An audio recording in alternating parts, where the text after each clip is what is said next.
Hi, this is Paul Weckert again. You're probably wondering why this video was late again. It's because, or here's the story. On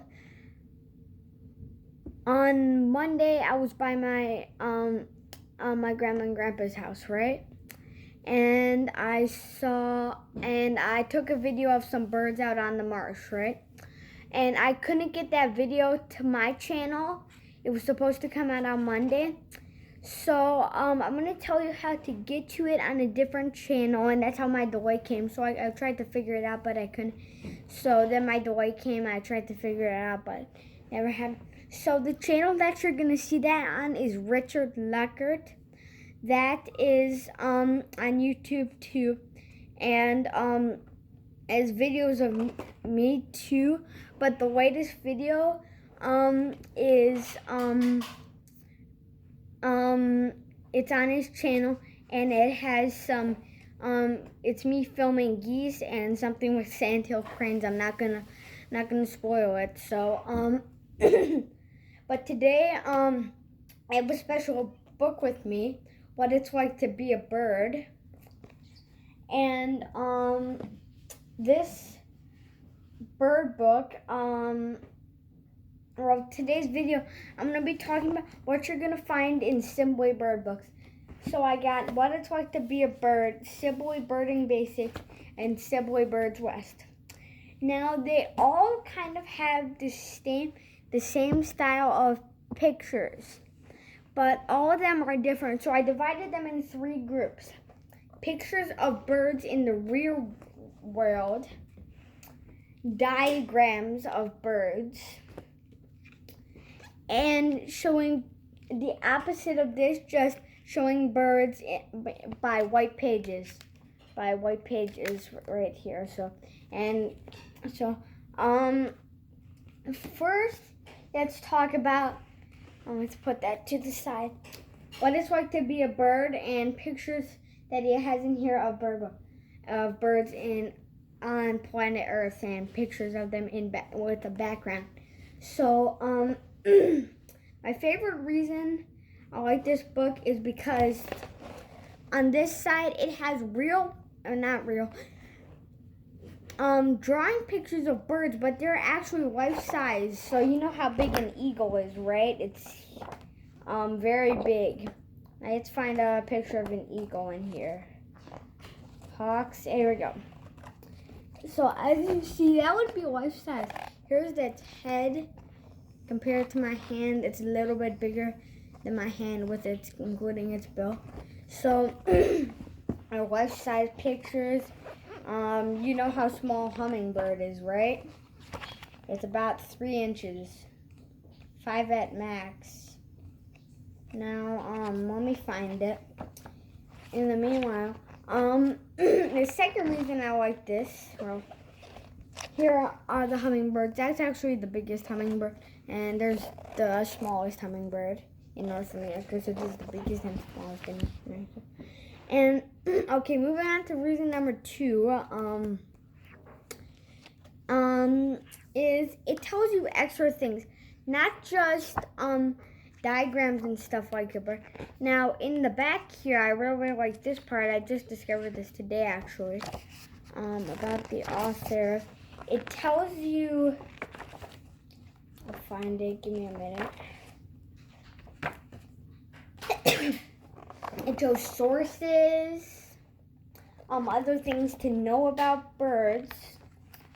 It says becoming a bird, and then also shows what to do if you find a baby bird. If you find a baby bird, it tells you all about that. Not gonna spoil it if you want to get this book. In the back here, it has a nice little index that tells you about it, kind of like you're gonna find in a field guide, kind of too.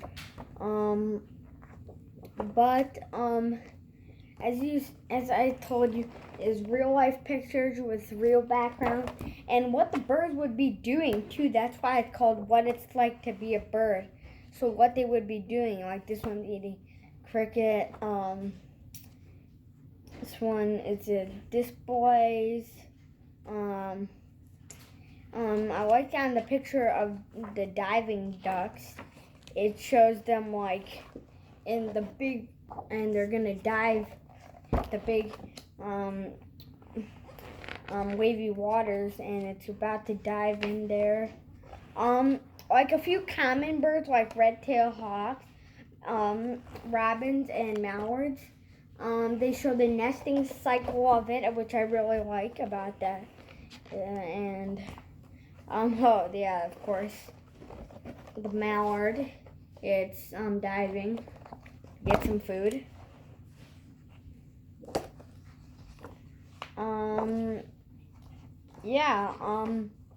And it doesn't show hybrids, but it shows domestic ducks in the front here. So this is definitely, it's not a field guide, but it sure does have a lot of good pictures. That's what all these Sibley bird books have, but this one especially. So this was actually my third bird book that I ever had. So definitely a good bird book. Now this is definitely not a field guide. It's a book at home. It's good for reading. You couldn't really carry it into a field because you probably wouldn't need this in a field. But good stuff about birds in here. Moving on to like diagrams of a bird. Now why I call this diagrams of the bird is I can page through and look at this. First page, pictures of tails. Right here. This also has some pictures of them in wow. Pictures of their bells, cardinals. Pictures of like birds. I don't know what that is exactly. Getting started, has an introduction. My favorite part of this book probably is it's so hard because there's no index to this thing because it's not really a book that you'll need an index like it has certain things. Yeah, this is my favorite part. Okay, diagrams, big diagrams.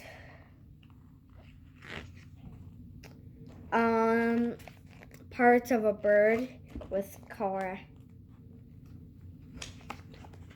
Parts of a bird or like ducks or. Alright, it says understanding feathers. Feathers, groups of non-passengers. Understanding feathers. Hummingbirds. So, I already reviewed this. There's not much new. In a minute, I'll get to how these books are all the same in one way. So I already reviewed that one, and I've also already reviewed this one. It was just a few days, last week. So actually, I know a lot more now, so I'll explain some more. Up here, it actually, even for a hummingbird, it has wingspan, which I really like. And it shows weight too. So, definitely good bird book. Like I said in the last video, it has keys in the front there. And this one also shows hybrids. And it also shows birds that might not be here but are very rare here. So like the red jugglefowl, that is actually if you never heard of the red jugglefowl, it is actually a rooster. That's what we like to call it. It's actually native to Southeast Asia, so around China. But it's got like the these three birds might be here sometimes, like the Himalayan snowcock, the helmeted guinea fowl, and the Indian peafowl. Now it says here the Indian peafowl,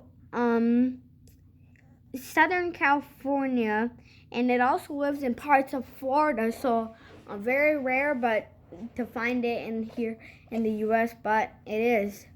Himalayan snowcock in the mountains of banana.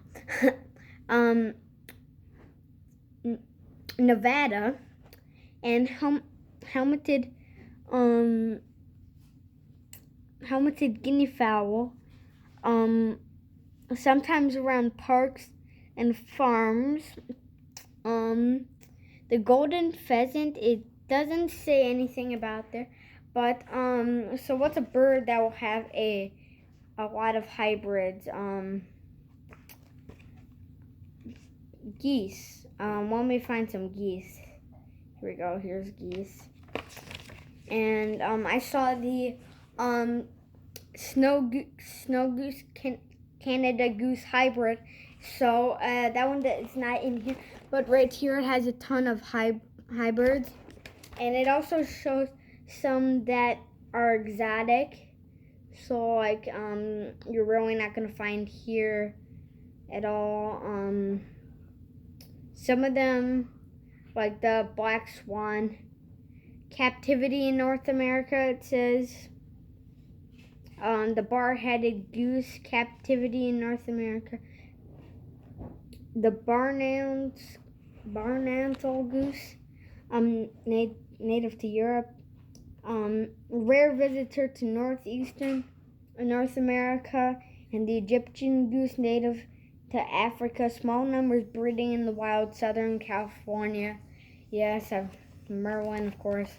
Can find it on there sometimes. Very rare. So, yeah, it shows those hybrids. I like that.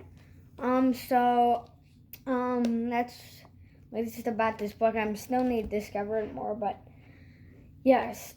So now I'm gonna start to get to the stuff that's all the same about these bird books. They're all published by the same brand. I don't know how to pronounce it. It's KNOPF. So they're all have that right there. Right there. Oh, let me get it. And right here. Right there.